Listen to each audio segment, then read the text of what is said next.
Get it? Good evening, everybody, and welcome to our Serval presentation. This is probably one of the biggest groups of people we've had here tonight. This is Nanki, as Adrian said, and my name's Paul, and we're going to show you what Nanki's capable of tonight. Good girl. Good girl. Isn't she beautiful? Hey? They are one of the most successful hunters of all cats. Other cats get about 10% of every attempt they try, whereas Servals can get about 50 to 60%.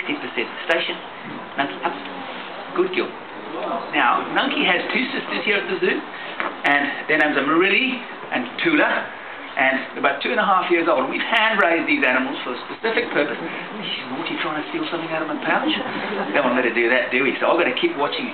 The guy who trained us to train these guys always told us to be very vigilant, and I think the reason for that is that they're such successful hunters. They wouldn't be if they didn't know what they were looking for. Station, over here, good girl. Very easy.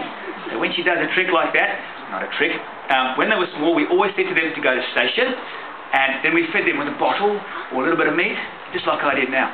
So that's what taught them to do that. Very simple, as long as we maintain that, and she just loves pleasing guys like you. So I'll tell you a little bit about Servals. They are the tallest of Africa's small cats. Everyone says, look at it, looks like a cheetah. But some of you saw the cheetah being fed before. Look at the size of the ears in comparison. These have got big, big ears. And hearing is a Serval's strength. They hear about 5 times better or higher pitch than we can.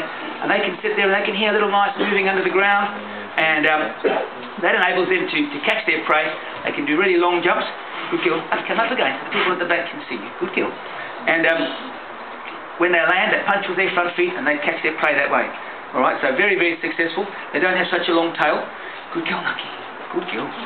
Alright, so Nanki and I, we're going to show you some natural Serval behaviours. As I said, they're a grassland animal, so you don't ever find them in deserts or rainforests.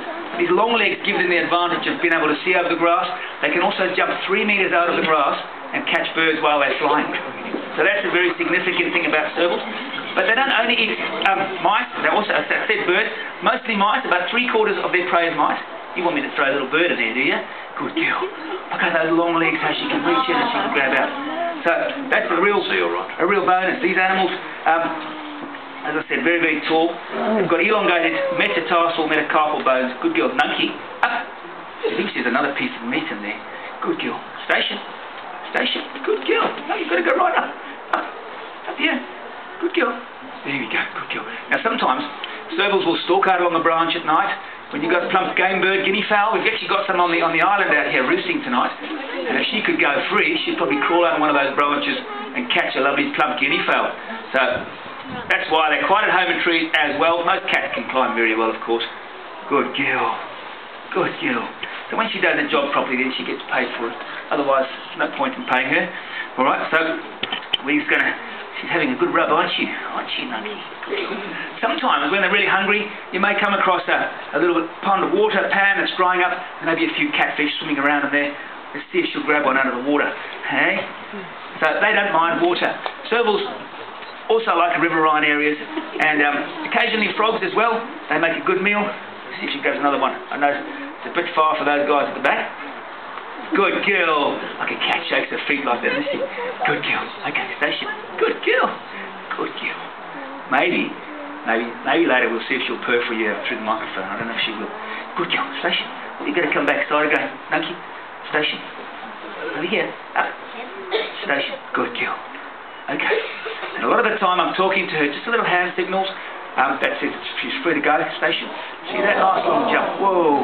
Okay, Servals can jump about 3.5 metres or more laterally, and as I said before, they'll sit listening for mice, and then they'll jump sort of from me to you guys, bang, and they'll catch a mouse. But I won't set her on any of you, okay? Sometimes you find food in hollow logs. Come on, pitch it. Here it is. Here. Come on all the way through. Good girl.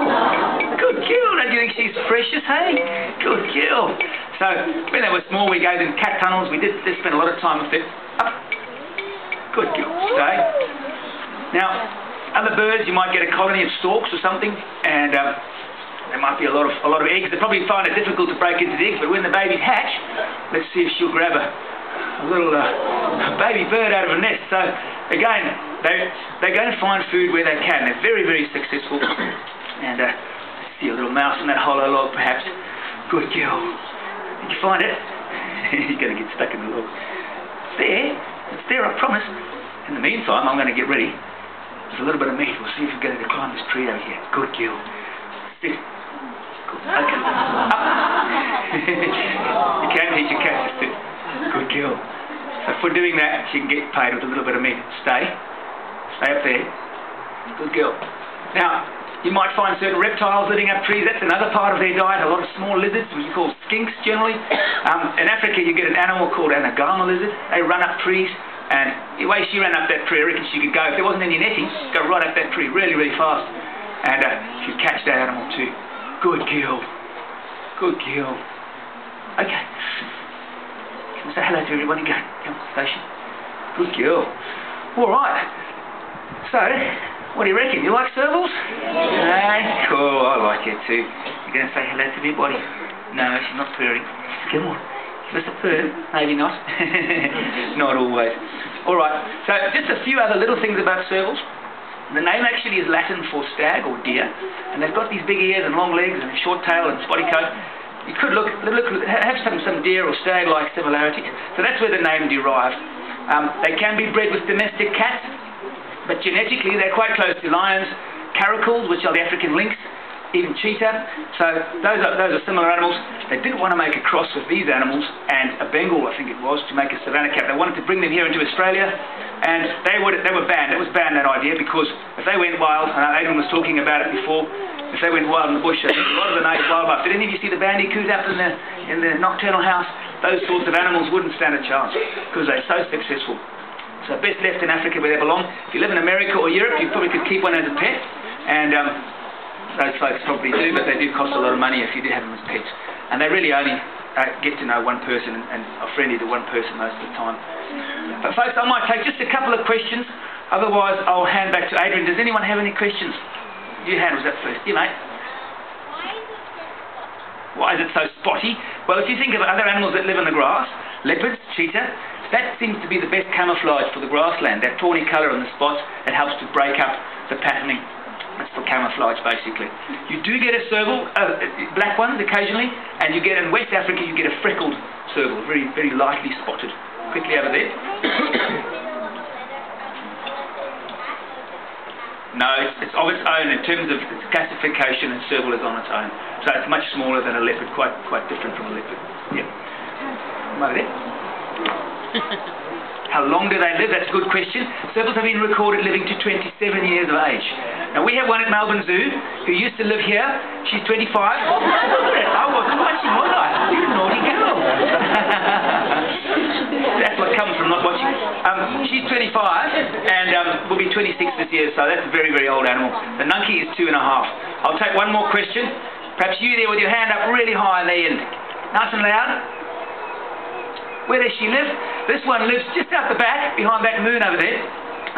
We've got a big area for them to live. We don't put them on public display because they tend to sleep most of the day. That's what servals do in the bush. And we felt that by showcasing them this way, people would see how they hunt and all that kind of thing. Okay. I'll take one more question, all right? This is the last one. Yeah. I beg your pardon? Where did we train her? It's a her. We trained her right here. When we got them, they were only 3 months old. They were born in Australia, another zoo in New South Wales. And every single day we train them, and we work with them every day, up to 4 hours a day. So it's a lot of time and effort. But folks, Nanki's starting to look around. I'm going to get you to take any other questions over to Adrian. I'd like to thank you so much for your time. You were very quiet, very good. I hope you have a great night here at the zoo. And thank you so much for coming to see Nanki. Thanks, guys. Thank you, Paul. Thank you, Nanki. Now we're just going to wait a few minutes before we move because Paul has to make sure everything is secure with the cat out of the bag. So a very good presentation from Nanki tonight. Those long legs, the great ability to leap, can spring 3 metres into the air and swat down passing birds, and 3.6 metres laterally. A great example of a grasslands cat. Thanks, Adrian. Thanks, folks. Thanks very much, Paul. Now we're going to open the doors, let people go. I'm going to be near the door if people have got questions for me. So thank you very much for joining us this evening.